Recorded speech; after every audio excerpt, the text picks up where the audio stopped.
అందరికీ నమస్కారం. నా పేరు అందే నాగబసవ సూర్యనారాయణ. పురాణామృతం ఛానల్ నుండి మాట్లాడుతున్నాను. చూడండి, గోదావరి ఎంత అందంగా ఉన్నదో, అలాగే రాజమండ్రి కూడా ఎంతో అందమైనటువంటి పట్టణం. ఇది 1000 సంవత్సరాలు చరిత్ర కలిగినటువంటి రాజమండ్రి పట్టణం చాలా అద్భుతంగా ఉంది కదా. రాజమండ్రి ఈ పరిసర ప్రాంతాలు చూసి మనం మళ్ళీ పాలకొల్లుకి వెళ్ళి అక్కడి నుంచి మచిలీపట్నం చేరుకోవాలి. సమయం తక్కువగా ఉన్నది కాబట్టి వెంటనే బయలుదేరవలసి ఉంది. చూడండి, గోదావరి అందాలు ఎంత అందంగా ఉన్నాయో. గోదావరి అందాలు చూసుకొని మనం ప్రయాణమై రావులపాలెం వెళుతూ రావులపాలెం బ్రిడ్జి, సిద్ధాంతం బ్రిడ్జి అంతా గోదావరి గురించి మనం అంతా తెలుసుకుందాం, వెళుతూ మాట్లాడుకుందాం రండి. చూడండి, ఇది రాజమండ్రిలో గోదావరి ఏటు గట్టునే వెళుతూ ఉంటే చాలా అందమైనటువంటి దేవాలయాలు మనకి ఎన్నో కనపడుతూ ఉంటాయి. దీనిని గౌతమి ఘాట్ రోడ్ అంటారు. వరుసగా అన్ని దేవాలయాలే మనం చూడవచ్చు. చాలా అద్భుతంగా ఉంటుందండి. ఇది మహాకాళేశ్వర స్వామి వారి ఆలయం. లోపల చాలా అద్భుతంగా ఉంటుంది. ఇంతకుముందు మన ఛానల్లో ఈ మహాకాళేశ్వర ఆలయం గురించి వీడియో ఉన్నది. ఇంతకుముందు చూడకపోతే మీరు తప్పనిసరిగా చూడండి, చాలా అద్భుతంగా ఉంటుంది. ఆ తరువాత కొంచెం ముందుకు వెళితే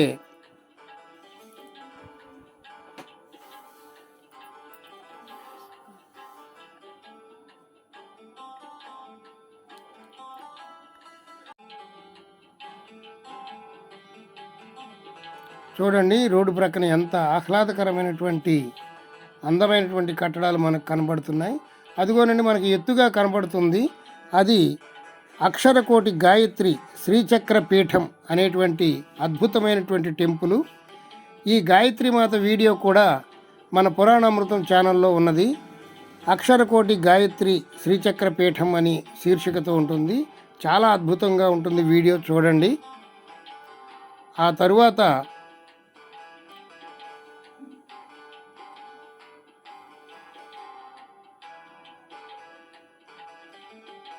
ఇదిగోండి, మనం ఇప్పుడు దర్శిస్తున్నాం ISKCON temple. ISKCON temple video కూడా మన పురాణామృతం ఛానల్లో ఉంది. మీరు ఇంతకుముందు చూడకపోతే చూడండి. అలాగే కొంచెం ముందుకు వెళితే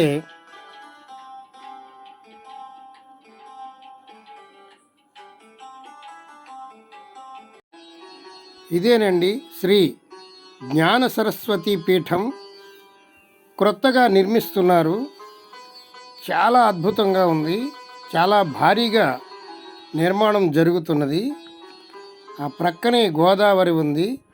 పంచలోహ శ్రీచక్ర నిర్మాణము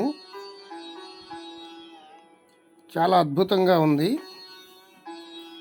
చాలా భారీగా నిర్మాణం చేస్తున్నారు. లోనకు వెళ్ళి ఒక్కసారి సరస్వతీమాతను దర్శనం చేసుకుందాం రండి.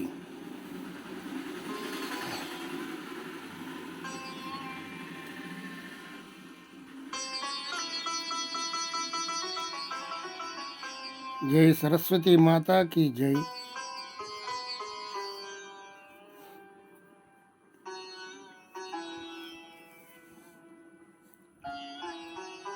చూడండి, ఆ ప్రక్కని చాలా పెద్ద నిర్మాణం జరుగుతున్నది. సరస్వతి మాత టెంపుల్ చాలా అద్భుతంగా ఉంది కదా. ఇంకొక సంవత్సరంలో ఈ నిర్మాణం పూర్తి కావచ్చు. చాలా అద్భుతంగా ఉంది. దాని వెనకనే గోదావరి తల్లి చూడండి ఎంత ప్రశాంతంగా ఉందో.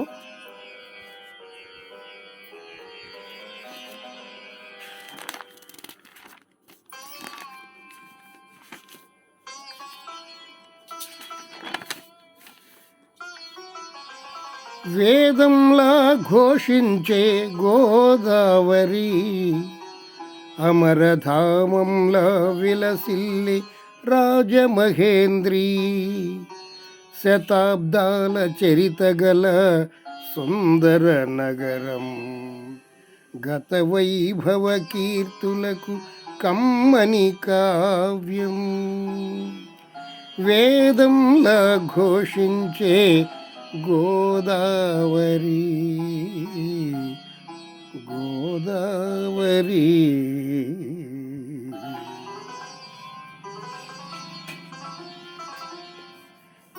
ఇక మనం తిరుగు ప్రయాణం వెళ్దాం. రాజమండ్రి నుండి రావులపాలెం మీదుగా మనం పాలకొల్లు వెళ్ళేటువంటి ప్రయత్నం. రండి, బయలుదేరి వెళ్ళిపోవాలి.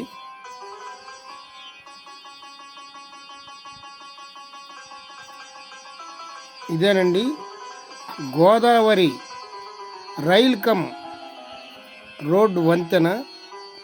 పైన బస్సులు వెళుతూ ఉంటాయి, ఆ మధ్యలో రైలు వెళుతూ ఉంది. చూడండి ఎంత అద్భుతంగా ఉందో.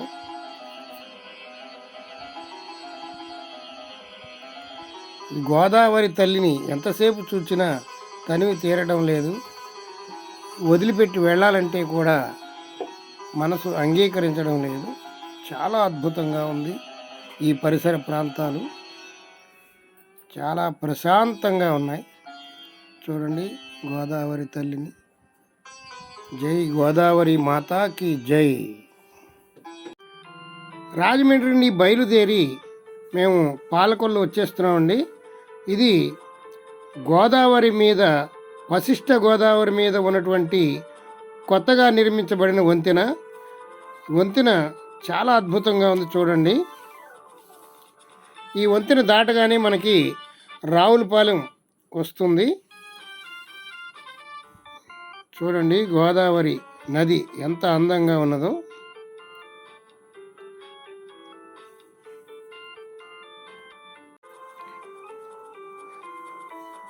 ఇది కొత్తగా నిర్మించినటువంటి బ్రిడ్జి అండి. దీనికి కుడి చేతి ప్రక్కనే పాత బ్రిడ్జి ఉంటుంది. అది రాజమండ్రి వెళ్ళడానికి ఉపయోగిస్తారు. ఇది రాజమండ్రి నుండి రావులపాలెం వచ్చేటప్పుడు ఈ బ్రిడ్జిని ఉపయోగిస్తారు. వెళ్ళే వైపు బ్రిడ్జి వేరు, వచ్చేవైపు బ్రిడ్జి వేరు. ఇప్పుడు మనం రావులపాలెం వెళుతున్నాం. దీన్నే రావులపాలెం బ్రిడ్జి అంటారు. గోదావరి మీద నిర్మించారు. చాలా అద్భుతంగా ఉంది కదా.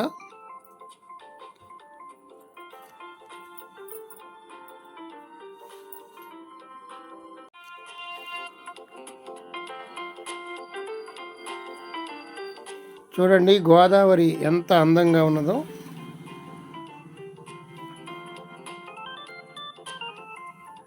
రాజమండ్రి దగ్గర ధవళేశ్వరం అనేటువంటి గ్రామం దగ్గర ఈ గోదావరి పైన కాటన్ దొరగారు, బ్రిటిష్ ఇంజనీరు ఆనకట్ట కట్టడం వల్ల అక్కడి నుండి గోదావరి 6 పాయలుగా విడిపోతుంది. ఆ 6 నదులుగా విడిపోయినటువంటి గోదావరికి మునీశ్వర్ల పేర్లు పెట్టడం అనేటువంటిది చాలా మంచి విషయం. ఇప్పుడు మనం ప్రయాణం చేస్తున్నటువంటిది వశిష్ఠ గోదావరి అంటారు దీన్ని. అలాగే 6 గోదావరికి 6 యొక్క మునీశ్వర్ల పేర్లు పెట్టడం జరిగింది. ధవళేశ్వరం దగ్గర 7 పాయలుగా చీరిపోయినటువంటి గోదావరికి మహర్షుల పేరు పెట్టడం అనేటువంటిది ఎంతో మంచిది కదా. చూడండి వాటి పేర్లు గౌతమి, వశిష్ఠ, వైనతేయ, ఆత్రేయ, భరద్వాజ, తుల్యభాగ, కశ్యప అని 7 మహర్షుల పేర్లు పెట్టడం మన యొక్క హిందూ సాంప్రదాయ ధర్మంగా ఎంత గొప్ప పని చేశారు అని మనకు అనిపిస్తుంది పూర్వీకులు. ఈ గోదావరి నది 7 పాయలుగా చీలిపోయి అనేక లక్షల ఎకరాలకు నీరు అందించి ఈ ప్రాంతాన్నంతా సస్యశ్యామలం చేసింది. అన్నపూర్ణ గోదావరి అని పేరుగాంచింది. చూడండి ఈ రావులపాలెం బ్రిడ్జి ఎంత అద్భుతంగా ఉన్నదో.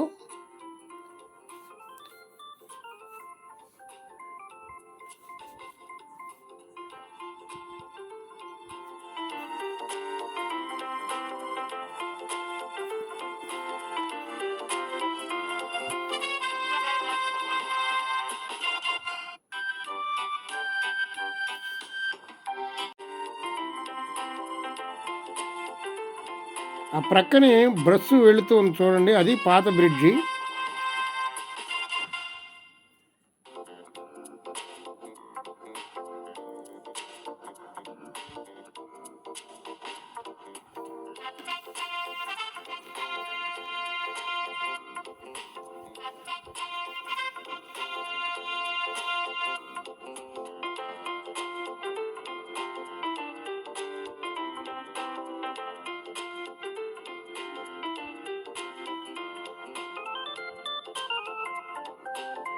ఇలా బ్రిడ్జి మీద ప్రయాణం చేస్తుంటే మనసు ఎంతో ఆనందంగా ఉంటుంది.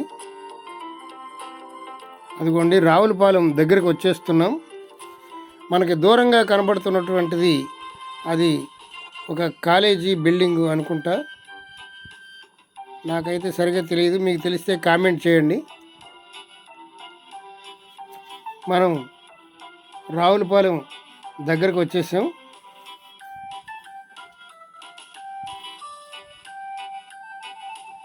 ఈ రోడ్డు చాలా అందంగా ఉంది.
చూడండి, రావులపాలెం సెంటర్కి మనం వచ్చేసాం. ఇటు ఎడం చేతి ప్రక్కగా వెళితే కోనసీమ వెళతాం. ఇటు మంచి మంచి ఆలయాలు ఉన్నాయి. అయినవెల్లి వినాయకుడి గుడికి వెళ్ళేది ఇదిగోండి, ఈ ఆర్చిలోంచే వెళ్ళవలసి ఉంటుంది. కోనసీమ సింహద్వారం. మరలా అవకాశం దొరికినప్పుడు మళ్ళీ అటు వెళ్ళి అనేక అద్భుతమైనటువంటి గుళ్ళు ఉన్నాయి, అవి కూడా దర్శిద్దాం. ఇప్పుడు మనం తిన్నగా వెళ్ళిపోతే పాలకొల్లు వెళతాం. పాలకొల్లు వెళ్ళే దారిలో మనకి ఇంకొక గోదావరి, ఇదేనండి నర్సాపురం వెళ్ళే దారిలో ఇంకొక గోదావరి మీద వంతెన, దీనిని సిద్ధాంతం బ్రిడ్జి అంటారు. ఈ బ్రిడ్జి దాటగానే సిద్ధాంతం అనేటువంటి ఊరు వస్తుంది. ఆ సిద్ధాంతం దాటగానే పెనుగొండ అనేటువంటి గ్రామం వస్తుంది.